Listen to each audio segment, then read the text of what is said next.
Hey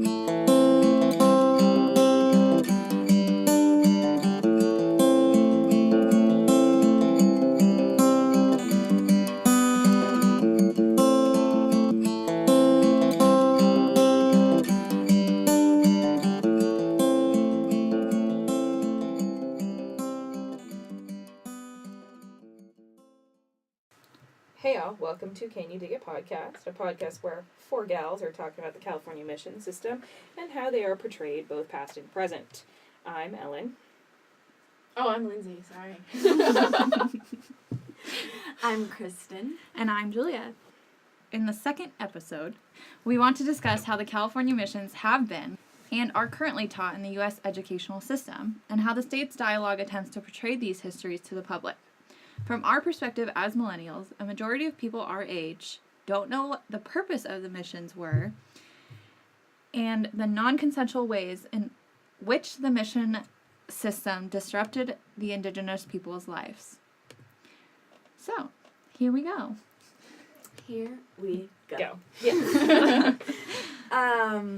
So I think the predominant narrative, false narrative, that schools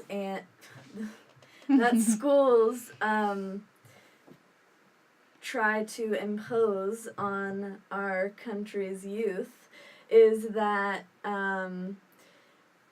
indigenous people, Native Americans living in California, didn't have any real social structure or hierarchies or order. So when the missionaries came in, they were inserting themselves into an empty space and kind of filling this empty space. And that is not true.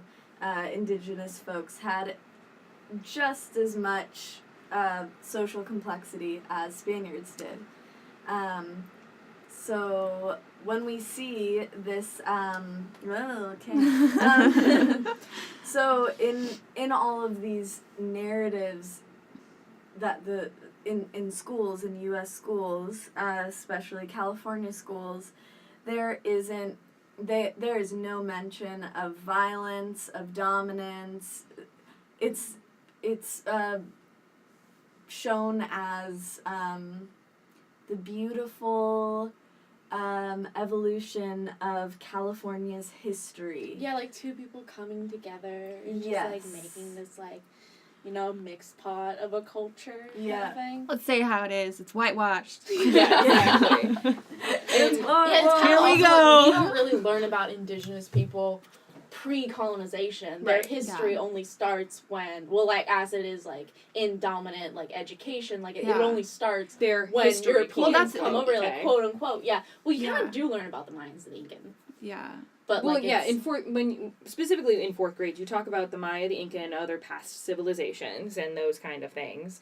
But, you know, you don't really touch on our current ones. Like, in even later on in U.S. history, U.S. history is not Native history. Yeah. It's not a thing. The way we see indigenous people is as of the past. Like, these past civilizations. Yeah. Something that the author Lisbeth Haas says in her book, Conquests in Historical Identities in California, she says that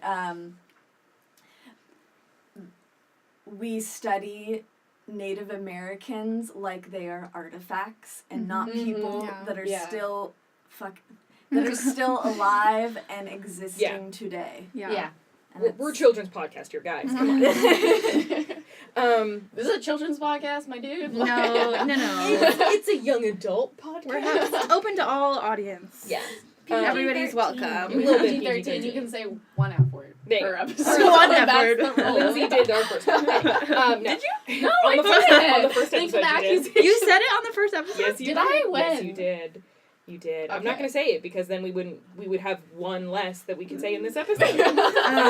But so basically what we're going to talk about differences and how we learned it. Specifically how, like, we, in our age group, like, I'm 25, so I, you know, it was a really, really, really, really long time ago, but I also learned it in a Northern California perspective, where both you guys learned it from a Southern California perspective, and Julia, I didn't learn it in the state, so you didn't learn it. But also how we all learned it being anthropology majors, which is super important that we have access to this information that a lot of people don't learn. Right. But let's touch on that. So, how I learned it, right, which is slightly different from how you said that you didn't really learn anything of the Native perspective, right?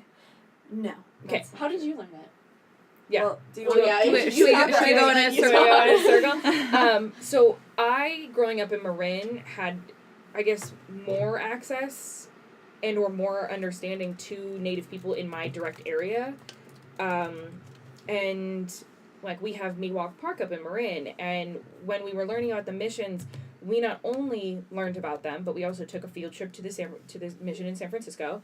You would build a mission. We build ours out of sugar cubes. My mom hated that because there was sugar everywhere.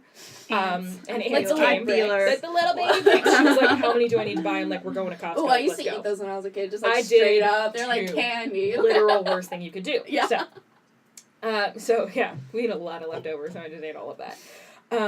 So we would learn about the missions, and then after we learned about them and did this whole project, we then took a trip to Miwok Park, and it wasn't necessarily like they touched on how like the Miwok people specifically dealt with the missions, but we learned more about them and their culture and their like history, and we met people who are of Miwok descent, and they talked to us about who they are and why they're there and what cool things that they have.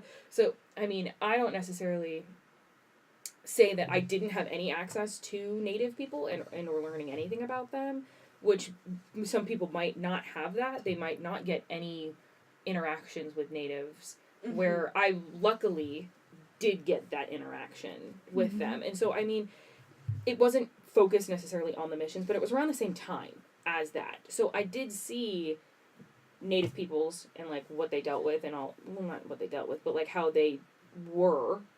And so did your history of like the Native peoples, I don't know, what was the group called? Miwoks. The Miwoks. The Miwok people. Did it start around the time that colonization started? Or was it like learning about the people separate from colonization and then on top of that? I think it was more separate from colonization, and I don't even think we talked much about the colonization because the Miwok people didn't really deal with them that much. They were in San Francisco, and the bay was in the middle, and they didn't really come over. Yeah, though you have the San Francisco mission, and right, but I mean the bridge wasn't there, so were they not affected? They were. Is the northmost mission San Francisco? There's two San Francisco missions. Yeah. There's like San Francisco. Hold on, I'm gonna pull it up. So don't you think they would have? They were been affected, but I think that they didn't talk about it because at that point in time, I think it was in 4th grade. That still wasn't it was taboo to talk about how awful things were at the time. Right? I think it's crazy that you learn about pre-contact Native communities and their history separate from contact. Like it should be combined. This is the whole purpose of this. You learn about them like they're a whole separate concept. They're a whole separate These entity. indigenous communities were only existent before contact with and colonial. Only existed before contact. Like okay, so you learn about indigenous communities pre-contact, right?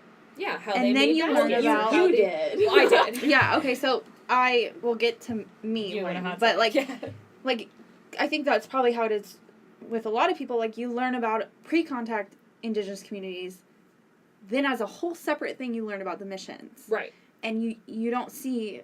I mean, but there wasn't there's no overlap. Like Well, they still have histories. Yeah. During contact, after contact, right now. Yeah.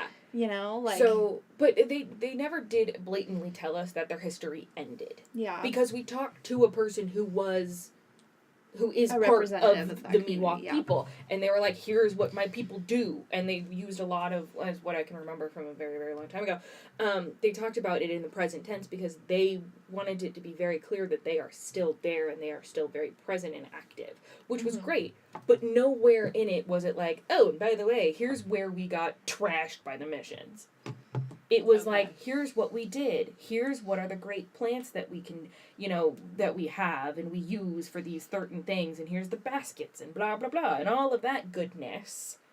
And then it was like, and here's what we do now. And then they just kind of skipped the middle chunk. That was the destruction and awfulness. Like what actually caused this change. So they skipped that.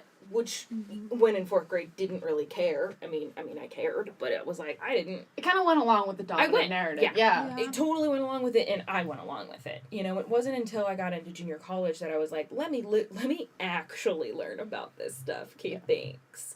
But the fact is that you don't really truly understand what happened, no, until higher education, which not everybody has access to. Yeah, right. choose to and I learn chose about to do it. that. Yeah, and it was, but the main thing is like, they still have that one narrative that's very whitewashed narrative, but I think the difference is some people don't even get access to Native people. And if at the time I had known about how whitewashed it was, I maybe would have actually had questions for this person. Be like, no, I want to focus on something different. Let's talk about this. it's really hard though, because children don't really question their cultural content. Children don't question it. Children don't care. Children are going along with whatever it is because they want a gosh darn snack. And that's the only thing. It was a field trip, and we were like, field trip, yes! That was the only thing we cared about. We wanted a PB&J, and that's what happened. So, but for me, I had access to a person who is of Miwok, who is the Miwok people. So that was nice to have that, but did you guys have that kind of thing? In a way, I think we both, we had the Chumash people. We grew up in, a relatively close area. But I think that as I learned about the Chumash personally, the Chumash don't really exist in that area anymore. It was of the past.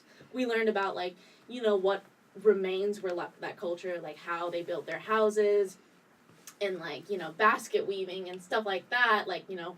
I think I personally went on a field trip to this one site where there was still the remains of a Chumash hut, and we kind of learned about their practices, but it was always in the context of colonization, of their interactions with the missionaries. Yeah.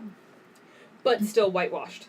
Whitewash, exactly. Did you have when you went to this, did you meet someone who is Chumash? No, it was a docent, Okay.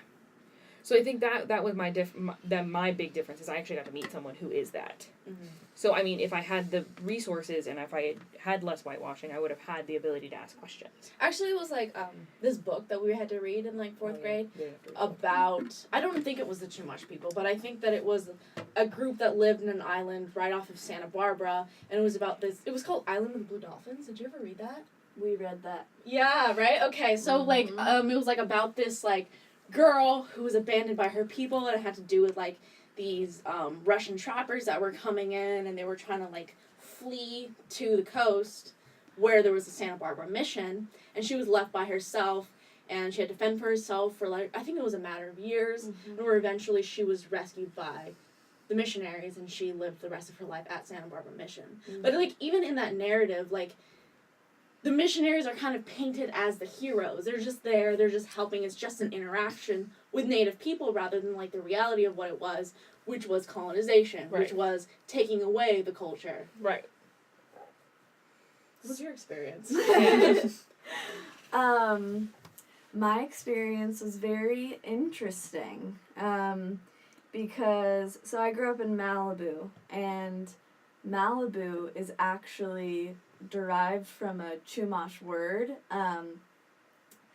It's umiliwo,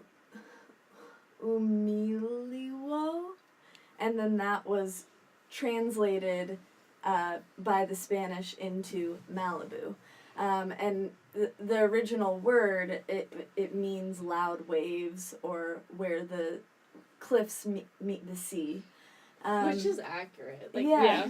Okay. Yeah. And then my elementary school is called Juan Cabrillo Elementary School. Mm. And Juan Cabrillo is the first Spaniard to land in our area, supposedly.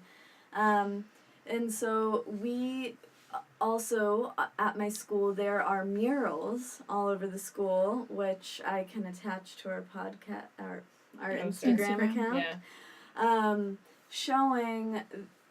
Showing these Spaniards hand in hand with the Native Americans, and the narrative we were taught was similar. Was an extension of the Manifest Destiny, and it was saying that these people, Native Americans, had this beautiful life there, and I wanted to be. I grew up watching Pocahontas, and I wanted to be Pocahontas, and I was like, oh my gosh, they're so connected to nature, and all those tropes of, like, Native Americans being these peaceful, spiritual folk. And then the Spaniards come in, and it is a natural evolution towards modernity, and that is just the natural way of things, that, like, they didn't have technology, they didn't have this, so of course, like, you go to the next step, and then voila, we are in present day. There wasn't any mention of violence or, what is that word? Genocide. I don't know. When you lift someone out of their... Disposition? No, cut that. Savior complex? No, when you take someone out of their place and put them somewhere else. I know what you're talking about. Displaced? Yeah, disposition? Displacement? No, it's like a anthro word. It's an anthro word. Well, not everyone Here is, we go. Shame on anthro, me. so let's we should know this, you guys. Well, Fourth year ready. It's all good. So yeah, and we also did the mission project where we chose a mission, we build that mission. We have Chumash Day every year. So we were well aware of the Chumash, and we were raised to have a lot of admiration and respect for the Chumash, but we were also taught in a way that we did not question our identity and place. We were raised so that we felt like we had a right to be there. We weren't raised to be like, We actually took this and we fucked up. You should be, like, walking lightly. There's our F word for the episode Ooh, too. check it out. I'm just kidding. Yeah. Anyways, that was my experience. No, I think I had a very similar experience where you kind of do learn about their lifestyle, but it's still, like, of the past. There's no light shed on how messed up that interaction was. No. And I don't know. Is there, like, still a Chumash people? Is there a group of Chumash people? Yeah. Okay. Yes. Aren't Is Chumash federally recognized? Yeah, I right? think Chumash is part of the... They filed NAGPRA. Mm-hmm. We have Chumash land in Malibu, and my mom works with them, and they have They stretch all the way up to, like, Santa Barbara, San Luis Obispo. Yeah, they Yeah. should, So though, they're- because, like, the area that I lived, which was, like, you know, the Thousand Oaks area, that's where Chumash people used to live. But within my actual area, like, they were displaced. Yeah. Displaced? There we Yeah. go. Wait, we said that. No, we said did. displaced. We said I don't know, displaced. Julia, you said it like 3 times. Dispossessed. I was like, I don't know. No, so the Chumash people are from San Luis Obispo, Santa Yeah. Barbara, Ventura, LA counties, and they extend from Morro Bay into north. Wow, what a huge area that they covered. Extend from Morro Bay in the north to Malibu in the south. Dang, that's a huge area. Wait, what's in the north? Morro Bay, I don't know where San that Luis is. Obispo County. San Oh, Luis Obispo. wow, that's so like there's San Luis Obispo, Santa massive Barbara, chunk. Ventura, and LA counties. Yeah. So I guess that can bring me to my education with the mission system. Because I didn't live in California when I was in 4th grade. I lived in Alaska for 3rd and 4th grade. So I had the only my sister, who is 2 years older than me, I remember faintly, I have a horrible memory, her doing the mission project because she lived in California, we did, when she was in 4th grade. I remember going to Mission San Juan Bautista and her making it, but I like was so young, I'm 2 years younger than her that I didn't ever like learn about it. I was just there along for the ride. And then I didn't live in California, so I never learned about the mission system until I got in to community college, which was Cuesta in San Luis Obispo. So I learned about like Did the you Chumash. learn about the Chumash? Okay. Yeah, so that's why that's why I was like, they're a huge area because you guys are in Southern California, and that I guess we called that Central California, so they stretch along the coastline. And I started taking anthropology classes, and that is what my first exposure to the California. Obviously, I knew they were there, but I never knew what the missions really were. So that was like my first exposure to learning about the mission system. So I kind of felt like I got like the true narrative about them. I got like the true perspective of what they were, not just learning from a European settlement perspective. I got both sides, but what do you mean by both sides? Like I don't know. I feel like taking anthropology, archaeology courses, I got to learn like the Native American perspective of the indigenous communities, like what was happening there. Because I didn't have like any prior knowledge of what the missions were. Like I had no idea what they were. From the Native perspective. Yeah. Like I was able. I think I must have been. I don't know. I've taken so many classes. It must have been probably. I took like North American archaeology. I don't know, cultural anthropology. I don't know. Like I took so many courses. I can't remember the exact one I learned in it, but so many. It wasn't just the perspective that you get in 4th grade that we've been talking about. Yeah. But then I remember reflecting on that and going home and talking to my roommate who, she's like a business major, grew up in California, asking her what she knew about missions. And she said she didn't even really remember anything and she didn't know about them. And then I kind of like expressed to her what I had learned about like the death rates and the genocide and the fact that they were used for exploiting these Native communities for labor and like that kind of thing, and she was shocked. She's like, oh, I never knew that. Like I didn't even remember what missions were. Like I just knew they were there, like that kind of thing. Yeah. So that was like pretty surprising for me because I was like, oh wow, like what do you learn in 4th grade? Like because I didn't know. Like I never knew. And I think my sister also. So my sister went to a Catholic school, but I don't remember where she learned the missions, but she went to a Catholic school starting in, I think it might have been in 4th grade or 5th grade when she started this. So she had a very, very different understanding of the missions because she was learning it from a Catholic perspective. Mm-hmm. And when they went, even in like 6th and 7th, when you continue, like you hint at it a little bit more when you're doing more U.S. history stuff, but it was still from a very Catholic perspective. And then when I came home from when I was in junior college, I took a Native American anthropology class. Like the woman who taught it, love her, she's great. Don't remember her name, but thank you. Shout out to her. Shout out to you. Great class. She actually is a Native. Yeah. She is part Native. She married a Native, and so they're having they have all these great connections. And so she was like, "Let me tell you something," and when I came home after that class, I was like, guys, Dad, Ma, let me tell you something. And my mom and dad were just like, wow, okay, that's a lot to deal with. And like, this is my parents who are, they grew up in Pennsylvania, so they didn't do the missions. Yeah, they had no they were like, missions? What are missions? Don't know what those are.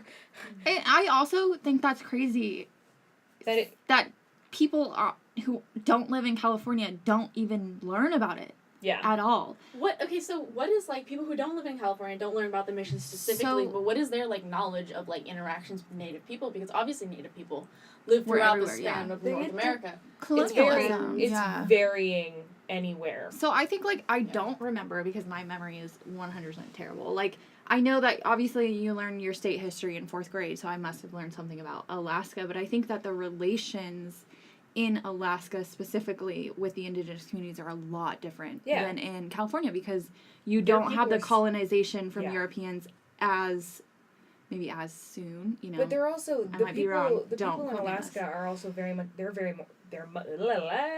native communities are more active and prominent in Alaska to this day. Yeah. And, I mean, not saying that that's not true in California, but they're definitely there more. But I don't think you less get of an action to wipe them out and wipe their culture out. Yeah, you don't get firsthand. Who wants to go to Alaska?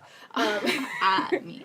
You don't get like that firsthand like colonization of Alaska like you did on the East Coast and West Coast of the United States, obviously, because it happened sooner. You know, like Also, I want to mention, I've been to North Dakota and Montana quite a few times, and in North Dakota, kids grow up knowing the truth about colonization, because I think it's because you are surrounded by reservations. You are surrounded by this poverty and alcoholism and violence, and those kids grow up around that, and they kind of have to be explained, like, why are these people living in such desolation? Why are they so angry? Why are they so hurt? Like, what the fuck is going on? Yeah, and I think that the coastlines have the first contact, obviously, so it's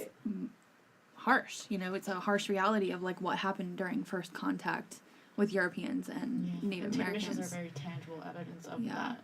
And I think that another point I wanted to touch on, we talked about this in the beginning of the episode, is like the word prehistory versus history, and how we used to, even in anthropology, I remember learning this recently in one of my first like archaeology classes. Even in like anthropology, archaeology, we used to define the term before contact prehistory. Like it wasn't part of the history of the United States. You know, like we would like blatantly erase that from our history books. And then recently they changed it to pre-contact. Like they changed that word to pre-contact. Pre-contact, prehistory. That's actually really important, though. Yeah, it's super important because like using the term prehistory, it's like you're like, there wasn't anything here. That was before. This isn't history. Like it doesn't matter. We don't need to learn about it. But like, no. Like there was communities living here. Time still happened. Like you said, complex communities. Like things were happening here. And that also feeds like that prehistory thing. Feeds this narrative that is still being taught today in our schools, that Native Americans were ancient. Yeah, they were, prehistoric. Like that's also, like their lifestyle was that. ancient. Their lifestyle was like not modern enough, and then like from that, like Europeans were like almost bettering their lives. They're bringing all this technology into their lives. This is so funny. I didn't even recognize this when it was happening. Last night, I was at Hula's at the bar, and I was talking to this woman, and she's like, I studied anthropology, archaeology. She was older in college, and I really wanted to do archaeology.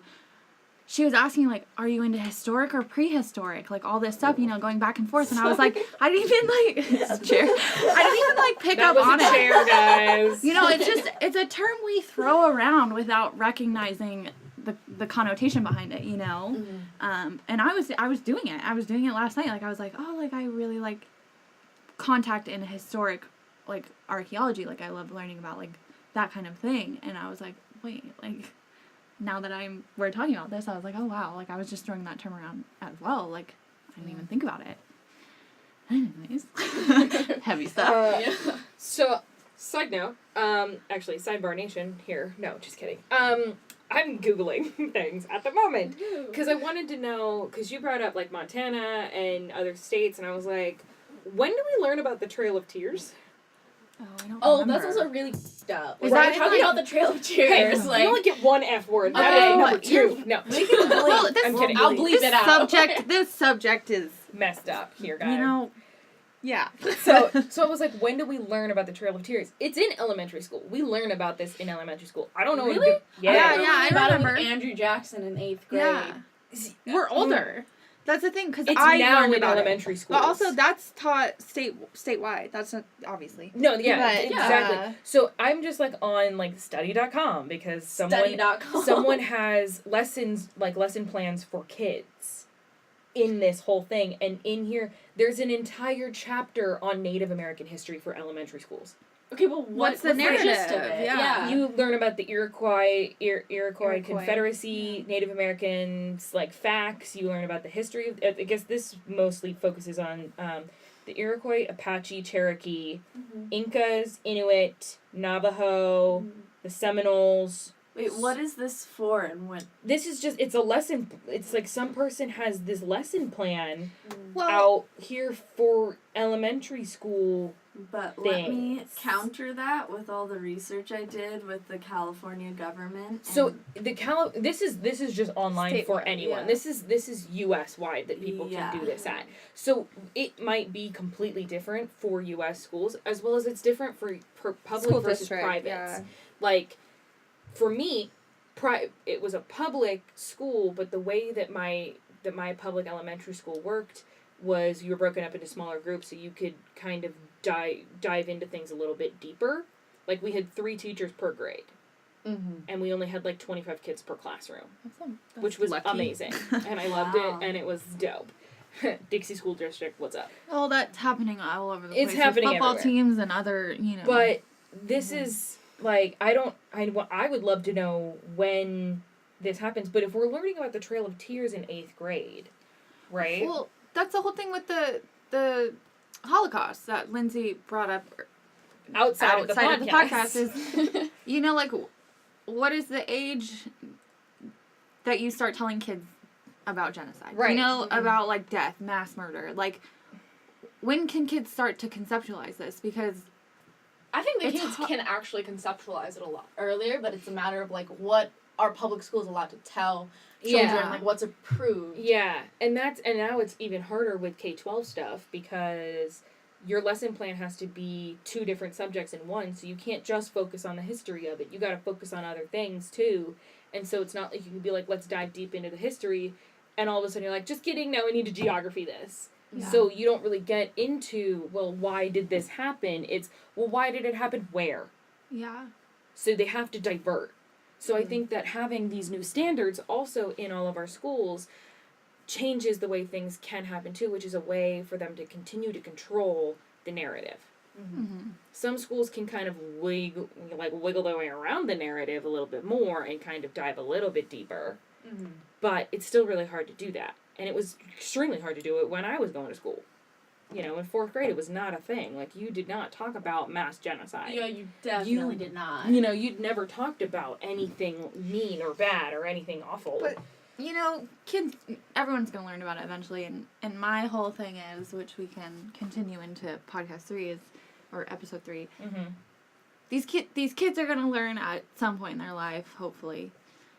Why not tell them now, even though they can't conceptualize it, but they'll have it in their head, so when they do get to the age, they can think back on and be like, wait, oh, that's right. This happened. What does it mean? Like, right now it's not even being put into their heads until they choose to learn about it, like we did in. But it might be different. It might be different now. We have. Because I felt totally lied to. I did too. When I got into higher education, and then when I started learning about all these histories, I felt completely lied to by public education.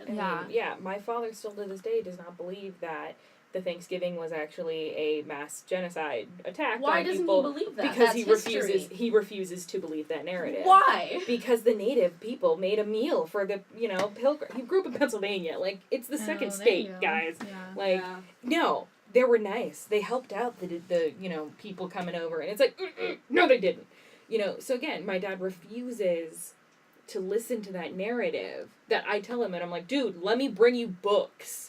And he's like, nah, it's fine. I don't believe that. So some people just want to refuse the my dad's truth. also so 60 plus years old and, doesn't care. Yeah. Okay, so let's let's discuss in episode number 3 how we can change this, how we can change the narrative, what we can do in our school systems to try and improve. Move forward. Move forward, a brighter future for our children. Yeah. Yeah. All right, well. See you in 3, guys. Till next time.